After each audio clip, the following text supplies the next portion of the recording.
else did and looked down upon her. He embraced her and granted her a new identity, gave her hope again to be able to walk through the town with her head held up high. People will pass so much judgment on you and don't even realize, and some do, how that can break your very spirit to the core, to where you can't even walk around and feel proud of yourself. So many people, if they just knew your story, if they just knew what you went up against, wouldn't have passed judgment on you. I'm talking about even loved ones that was close to you, those who weren't close to you. Everyone passed judgment. Felt like you shouldn't have done the things that you did. Felt like you would have been further in life had you not done these things. Had you not trusted these people. Had you not made these mistakes. Had you not gone and been off here and did this and did this and did that. But let me tell you something. Your life is your life. And no matter what you've done, when you found yourself and wielded yourself to say, you know what? I'm still somebody. And I'm not saying that to try to step on nobody's toes. I'm not trying to say that to scoop nobody out the way. I'm not saying that to be and act holier than thou. I'm saying it because that's what my father told me. My father told me that I'm still somebody. My father told me that I'm a human being. My father saw the good in me, continued to bless me, granted me with a new identity. It passed judgment on me.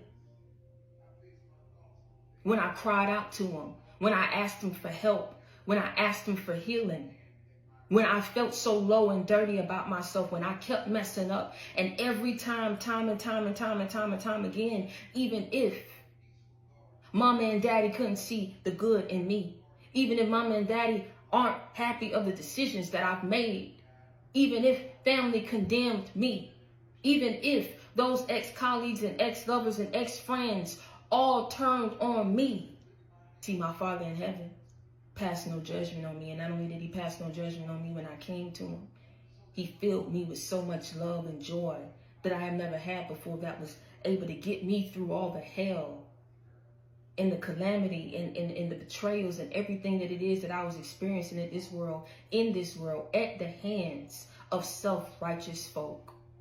Because that's exactly what they were. They weren't there the night that Jesus found you. They did not feel what you felt when he wrapped his loving arms around you, and they don't know the cost of the oil. They don't know the cost of your praise.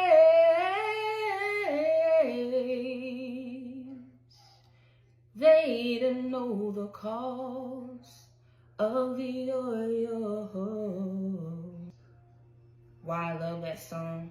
It's because it speaks a lot to how Jesus views us, how he loves us, and also how he says, you know, come to me as you are. If people truly believed in him and followed him and worshiped him, a lot of people wouldn't have condemned you and criticized you the way that they did. They wouldn't have had all that envy and jealousy up in them that made them do the evil that they did and continuously. You understand me what I'm saying? It opens our eyes to, like I say, how people can do us when they feel that they are better. I guess it makes them feel larger than life to condemn you. I guess it makes people feel larger than life to know that they had a hand in delaying you or holding you back in some type of way, hurting you. But like I say, Jesus looked beyond the labels that people gave you. Look beyond how people treated you. Look beyond what people said that you don't belong here. They want to associate with you. It was easy for them to betray you, easy for them to talk about you and not feel bad about it. I'm talking about things that didn't need to be talked about, things that shouldn't have been joked. Your hair, the clothes you wore, who you were as an individual. I'm talking about when I say from ABC to XYZ, 1, 2, 3, everything was being judged. And not only did they judge it amongst themselves, they spreaded it across. We get this sense that while the guests gathered at the dinner party may not have known this woman's story, no one took the time to know the things that you had gone through You couldn't help that people were so nasty and cruel to you. You couldn't help that you felt the need and felt compelled to get out there on the limb for people. Yet, they listened to people to go up against you and judge you, people who didn't even step out on that limb. They haven't even stepped out on that limb. Wherever they are, they did step out on that limb like you did. Didn't want to come to the rescue like you did. Didn't want to help like you did. Didn't want to be a friend like you was. Didn't want to be loving and caring and compassionate and giving like you was. Hospitable like you was. Forgiving like you was. Yet they sat wherever they were and got into the minds of other people that you went out on a limb for, that you was good to, that you did love from a special place in your heart, that you wish no ill will towards. Got up in these people's minds, got up in their heads, got up in their energy. And just as sure as you jumped down on the limb for these people, it's just as sure that as quick as these people got to where they needed to be and you patched up and glued up what you needed to patch and glue up, they left you stranded. Like I say, didn't want to be associated with you. Didn't want it to be known that they were associated to you. Some people wasn't even claiming. I'm trying to tell you, until it got to the point where God gave you this new identity. This is what I'm saying. When you was out there in sin, no one wanted to know your story. They just categorized you as a woman or as a man living a sinful life. That's all what you are. That's it. We're putting a label on you because of your sin. We're putting a label on you and putting you in this category because we can't get down with people who've done the things that you've done. We can't get down with people who act the way that you act. We can't get down with people who say the things that you say. There's no place for you here. Do you not understand we don't like you? Do you not understand that we would never wish well for you, good for you, blessings for you? You don't belong here. You don't deserve that. Not you. You're just a woman, a man that lived a sinful life. That's all you are. That's all you were. That's all you ever will be. They may not have known this woman's story, but they viewed her with enough disdain to, in their minds, justify their whispers. It wasn't enough for them to rumor and gossip. Oh, they justified it. Everyone around them, it's no wrong in this. Where's the wrong in this? And talking about somebody who clearly went out there and didn't care, who knew what they was doing. What's the wrong? Where's the wrong? There's no wrong in this and what we're doing. You so nasty, you so this, you did it. Viewed her with enough disdain to justify in their minds the whispers, the unapproving glances.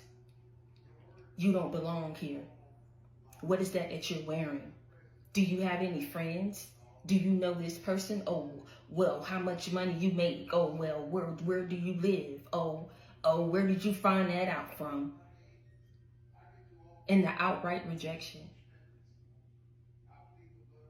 Some people verbalize things to you. I'm talking about made you feel so embarrassed and shame.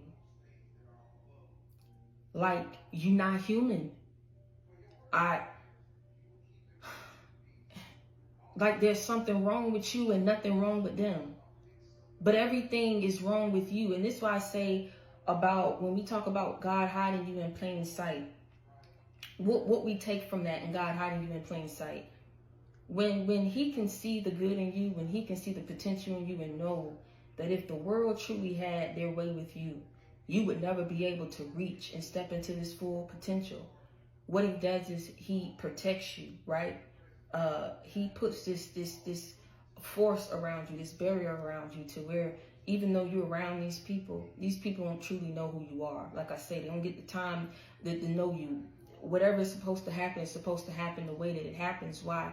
Because even though God knows that you're a blessing, even though God knows that you're special, even though God knows your potential and knows what's in store for you, it's him protecting you from being a blessing to the wrong people, giving access to the wrong people, bringing rotten fruit into your new garden.